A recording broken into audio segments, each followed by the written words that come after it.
In this video today, I'm going to go through the gradebook settings to set up a points graded gradebook using our recommended settings.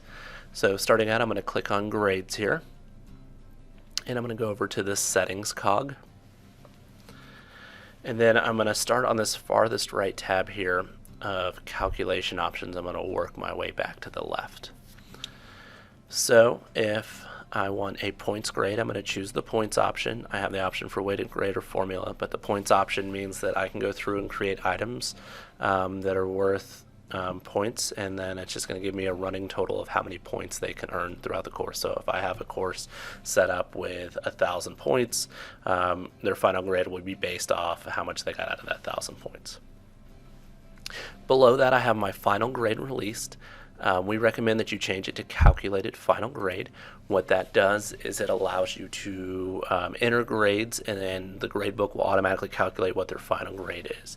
If you do make adjustments in the course, know that you're not stuck with just choosing this calculated final grades option. You can always go back and change it, but if you start out with the adjusted grades, every time you enter grades into your gradebook, you will have to go through and release the grades as well as make adjustments throughout if that's something that you want to do. If not, this calculated final option will automatically keep it updated and save you the trouble and be a lot quicker to give feedback to your students.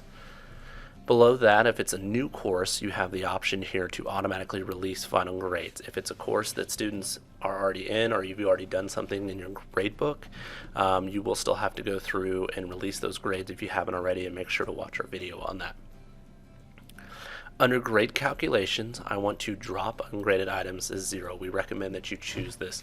The reason is because if not, it's going to put everything in the gradebook as a 0. So on our 1,000-point example, if they go through and their first exam is worth 100 points of their 1,000 points, it's going to show that if you have that second option chosen, treat ungraded items as 0, even though they made 100 on their first exam, they have a 10 in the class, or 10%, or 100 out of 1,000.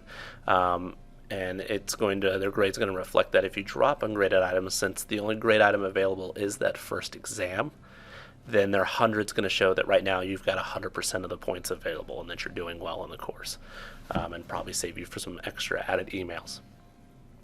Below that, since we have our calculated final grade option chosen, we want to click this automatically keep final grades updated. And what that means is every time you go in and enter grade items, it will go ahead and recalculate that final grade up to date from there. I'm going to click save. It's going to pop up and make sure that I want to save those settings I just chose. And now we're going to go to our middle tab here, course display options. And it's going to start out with the managing view display options, how many decimals are available, how many decimals you want to see. You have the options from 0 to 5. Note that it probably, if you do round based off those decimals, if you change it to 0, it's probably not going to round the same way you do. So just something to kind of keep in mind. Underneath that, I have student view display options, and I can choose what the students see, their points grade. So if I have an assignment worth 8 out of 10 points, that's just going to show them that, hey, you got 8 out of 10 points here. If this option below is this grade scheme symbol, what that is it gives them a percentage based off of what they have there. So if they got 8 out of 10, it's going to show them that they have that's equivalent to 80%. And then you have grade scheme color below that, and what that does is it's going to default and highlight the cell as a color, or the grade as a color in the student view. And what that does is it goes through and it highlights it as A is blue, B is green, C is yellow, D is orange, and F is red. Something, if you want to see that, or you want to see that, you have that option as well. Below this, you have your decimals displayed to students. You can let them see 2, anywhere from 0 to 5, just like you have the options. It doesn't have to match what you see, so if you want to see the decimals but you don't want your students to, you have that option. The number of characters that are displayed, so just up to 50 letters or numbers, depending on the type of items that you have in your gradebook. And then this final option here is helpful if the final grade calculation, what that does is in student view, it gives them a little calculator to see how their final grade's calculated. So if you have some options that are more of a check off but may not necessarily count towards their final grade, you can go ahead and check this, and they can click on the calculator and see exactly how their final grade was calculated. I'm going to go ahead and click save. And now I'm going to go to this last tab here, personal display options, and these are what you see. So it's going to default to the user details of their first and last name. If you want to see their username or their ID number or their email, you have those options from there. Below that, though, you want to see their points grade. So it gives you the option grade. So 8 out of 10, you see that 8 out of 10. If you want to see their symbol, you want to see that 8 out of 10 is 80%. You can go ahead and check that as well. And then the grade scheme color is, again, that green, blue, yellow, orange, and red if you want to see that in your grade book too. You have the option to adjust how many characters you see. Again, it defaults to what the student's was of 50. This, you can go ahead and change the number of columns where user details are repeated. So what this does is it gives the student's first and last name, and then I have exams 1, 2, 3, 4, 5, and then it repeats their first and last name again, and it's kind of a way to help you keep track of who you're grading, what you're grading, depending on how you're putting grades in.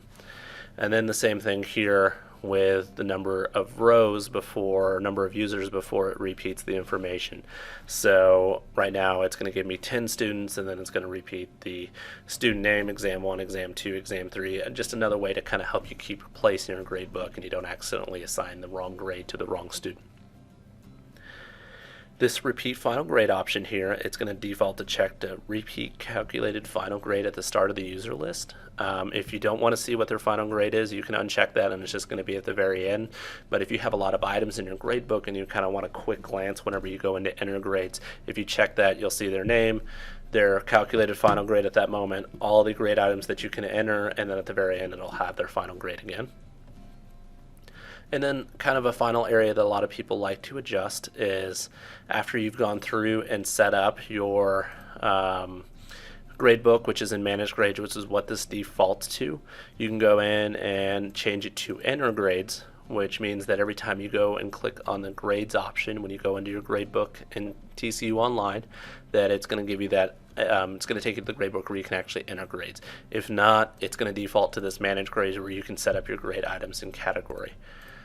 So we'll save it and then close it, and now it's going to take me back to my managed grades area because I need to go through and set up my items. But your gradebook now set up with our recommended settings for points grades.